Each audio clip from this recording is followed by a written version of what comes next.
At para naman po sa mga balita sa labas ng bansa, sa Amerika, itinanggi ng hepe ng Central Intelligence Agency na sila ang may kagagawa ng hacking sa mga computers ng US Senate. At pagkawala naman ng Malaysian airline jet, naging daan para mabunyag ang mga kakulangan ng seguridad. Ito ang tinutukan ng aming kasama si Edwin Eusebio. Nagbunga ngayon ng katanungan patungkol sa seguridad ang investigasyon sa pagkawala noong Sabado ng Malaysian airliner. Partikular dito ang pagkakatuklas sa dalawang biyaheng gamit ang mga nakaw na pasaporte.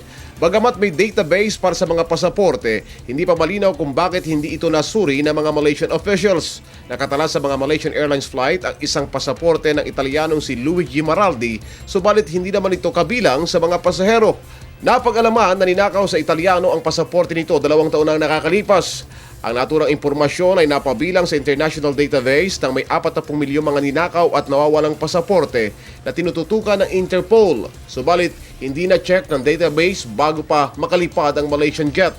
Bunsod dito, nababahala si US Congressman Adam Schiff sa House Intelligence Committee sa naturang pangyayari. Itinanggi ng Central Intelligence Director John Vennon na hinak ng kanyang ahensya ang mga computers ng US Senate. Tugon ito sa bintang ng Chairman ng Senate Intelligence Committee. Ang issue ay muling bumuhay sa alitang namagitan sa CIA at US Senate noong pang 2002. Ilang taon nang nakakaraan ng siyasatin ng Senate Intelligence Committee ang bintang na gumagawa ng torture ang CIA sa mga sinisiyasat nito. Ayon pa sa CIA Director, hindi nila hinaharang ang anumang committee report at hindi rin naman nila tinitiktikan ang mga computers ng patas. Para sa Telebisyon ng Bayan, Edwin Eusebio.